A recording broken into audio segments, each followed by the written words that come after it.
Hello, hi, welcome once again to M5's English language learning program, Let's Speak English. I'm Gav Duncan and I'm here on your TV to help you learn English. Now, are you sitting comfortably? Yes? Good. And are you ready for today's lesson? Yes? Good. Okay. Well, let's learn English together. And hello, people. Welcome to the show. Thanks for tuning in. Are you all doing well today? Did you get a good night's sleep last night? Did you wake up this morning feeling refreshed and happy? Did your day start well? And is it getting better? Well, hopefully, the answers to all of my questions are yes, yes, yes, and yes. Good. So, here we all are, once again, back in the studio, back here in the 3rd District, back in front of the camera with the microphone on and the lights burning into my skull like a death ray from the planet Zorganarf 72. Yes, we're here and we're ready for the week. And which week is it? Does anybody know which week we're in? Well, just in case you haven't been keeping score, this week is week 35. That's right. This is the 35th week that we've been learning English together. And you know that when we write the ordinal number 35th, there's TH at the end of the number, isn't there? And why do we put TH at the end of the number? Well, I'm sure you all remember. This is the way we distinguish between cardinal and ordinal numbers. This is how we tell them apart. This helps us to notice the difference between the numbers. If we write the numbers with letters, then we can easily see the difference, can't we? 35 is a cardinal number, and we write it like this: THIRTYFIVE.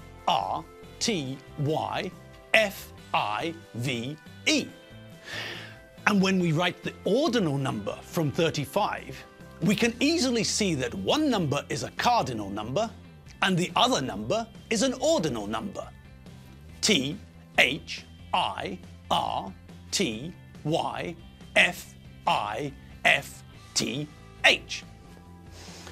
Okay, enough about cardinal numbers. It's the 35th week, and we all know that every 5th week we embark on a course of revision.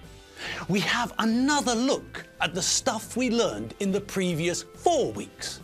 So, if you're all sitting down, if you're all relaxed, if you're all ready, then let's get it on with another look at some of the stuff we learned in week 31 when we were learning about Easter. Now, first things first. Easter is one of our traditional religious holidays. And one of the first things we notice about Easter is that it's a little bit different from the other religious festivals. Think about that for a moment. What other religious holidays and festivals can we think of? Well, think about a very popular religious festival in winter. Any ideas? A religious festival in December. Can you guess which holiday I'm talking about? What do we normally celebrate in December? That's right, Batman. In December, we celebrate Christmas, don't we? And when do we celebrate Christmas? That's right again, Spider-Man. We celebrate Christmas on or around the 25th of December. Okay, so let's just think about that for a moment. We all know when we celebrate Christmas, but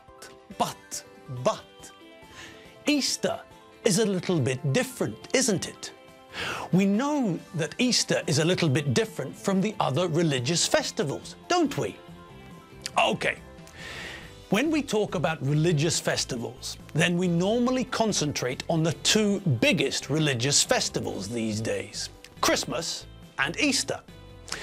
Now, most people have forgotten when we celebrate other religious holidays like Lent and Whitsun and Shrove Tuesday and Ash Wednesday.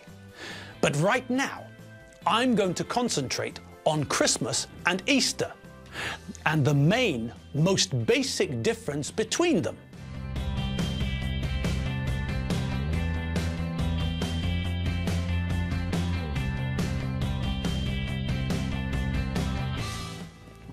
One of the most basic differences between the two holidays is that we all know that we celebrate Christmas at the same time of the year, every year.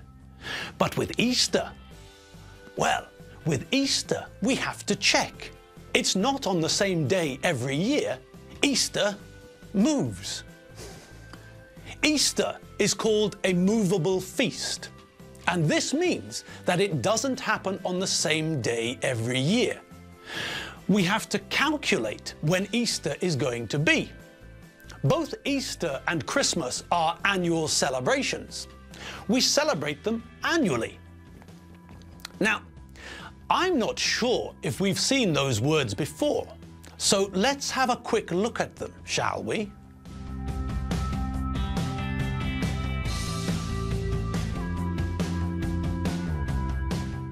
Well, when we look at the two words, annual and annually, we can immediately see that they're connected, can't we?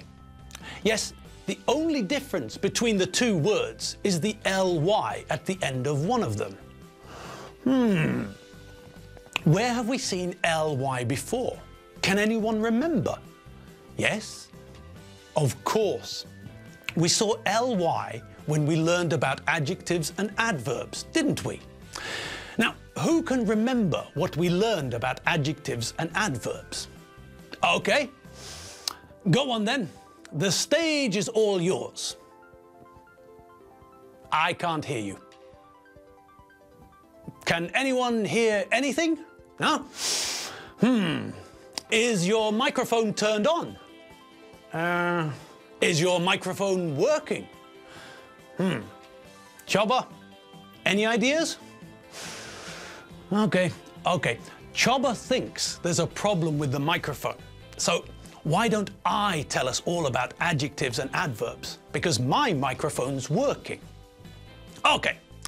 So we use adjectives to give information about nouns. Do you remember? Yes. And what's a noun? That's right. A noun is a word which tells us what something is. It's a word we use to communicate what we're talking about. An example of a noun is a zebra, or an aardvark, or a giraffe. Zebra, aardvark, and giraffe are all nouns. When we use these words, people know what animals we're talking about. So, those are nouns, words which tell us what something is, words which communicate what we're talking about.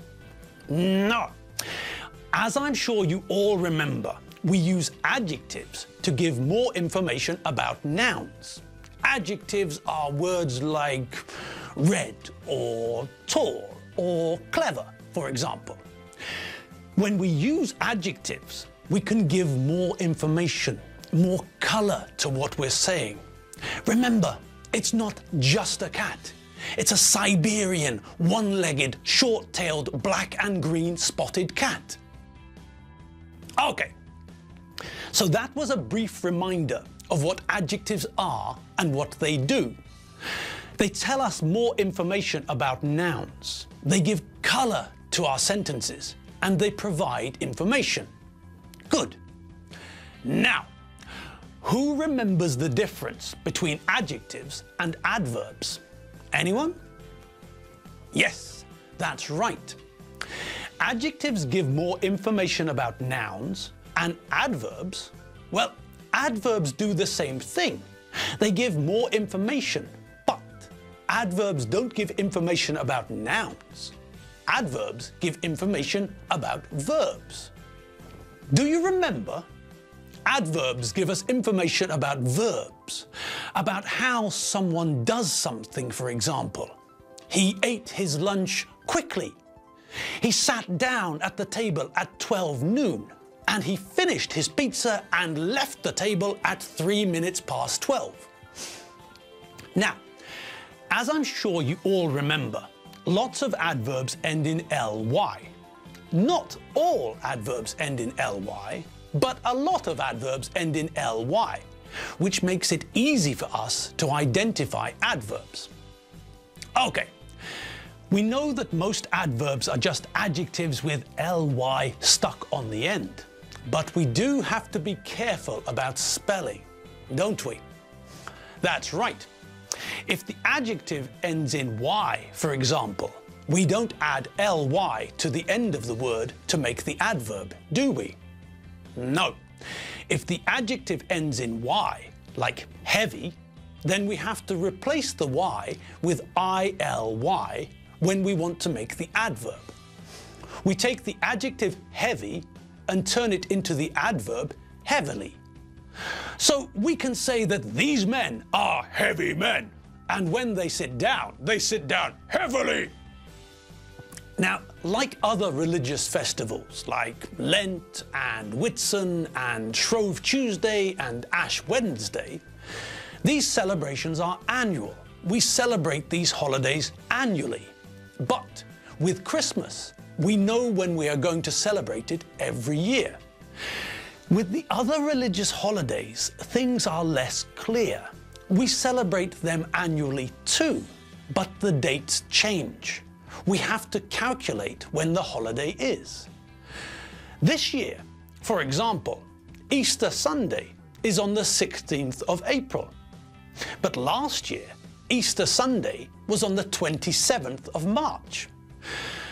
Okay, so we know when Easter Sunday is, but what about the other days connected to Easter?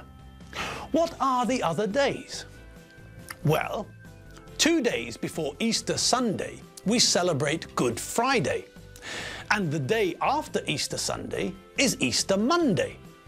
In Britain, for example, these are the 3 big days connected to Easter. Both Good Friday and Easter Monday are bank holidays in the UK, for example.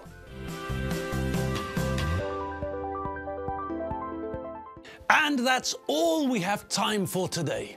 Yes, my friends, my chickens of the forest, we've run out of time. So, all that's left is for me to say 2 things. The first thing is, by the power of Grayskull, I have the power. By the power of Grayskull, I have the power! And the second thing is, goodbye to you all. Goodbye to you all. And let me just remind you that if you're stuck and need some more English in your life, then all you have to do is turn your computer on, get onto the internet, and wander over to www.m5tv.hu. That's where you can locate all of our lessons. That's where you can watch me all day long. Woo! Okay, that's all from me. Have fun, get some rest, sleep well, and I'll see you back here tomorrow.